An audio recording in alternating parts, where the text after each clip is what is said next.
This time, it's all about unforgettable scenery. Are you ready to face the fear?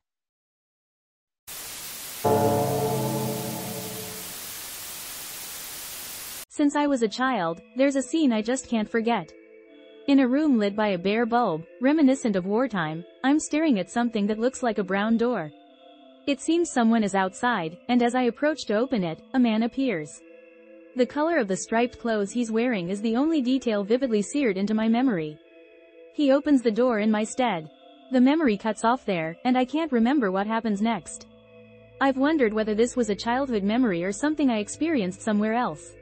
My parents claim ignorance of it. And besides, there's no room resembling this description in our current Tokyo home. It remains a mystery to me. One evening, as I returned home from university, my mother informed me that we received a call from my grandmother in the countryside. She said it was for the third-year memorial service of my grandfather's younger brother and that we should all come back. I was stunned. Until my mother mentioned it, I had no idea my grandfather had a brother. When I asked my father, he mentioned they had once moved to Tokyo together and started some kind of office, but fell out over a minor disagreement and the brother returned to the countryside.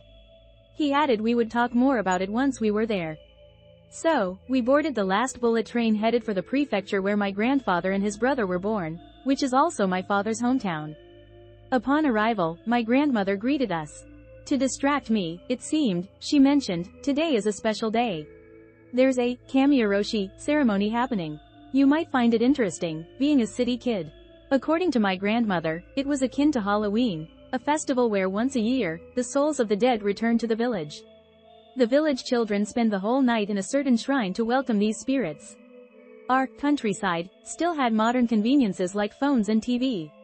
Apparently, this tradition had been discontinued for years but was being revived for one last time because the village was soon to be submerged due to dam construction. The whole thing sounded interesting yet slightly eerie, so I decided to stay at my grandmother's house instead of going to the festival. The village thrived on sericulture during the Meiji era, and even my grandmother's attic housed silk farming boxes and a spinning wheel.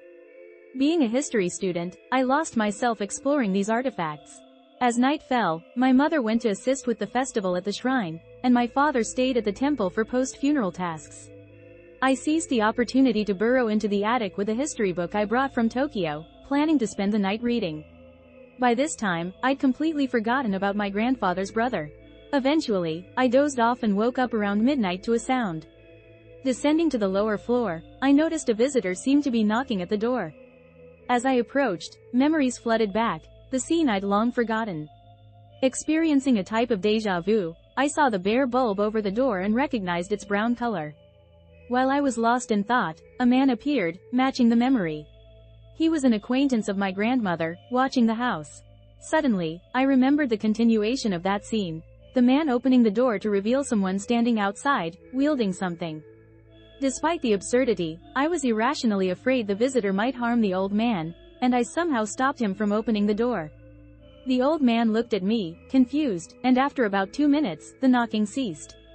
The next day, I asked my father about the cause of the brother's death. He had spiraled into despair upon returning to the countryside, racked by mental issues, culminating in a mass harm event.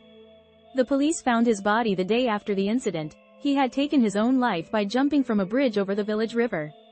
This all coincided with the night of the kamiaroshi ceremony, an event I was spared details of as a child.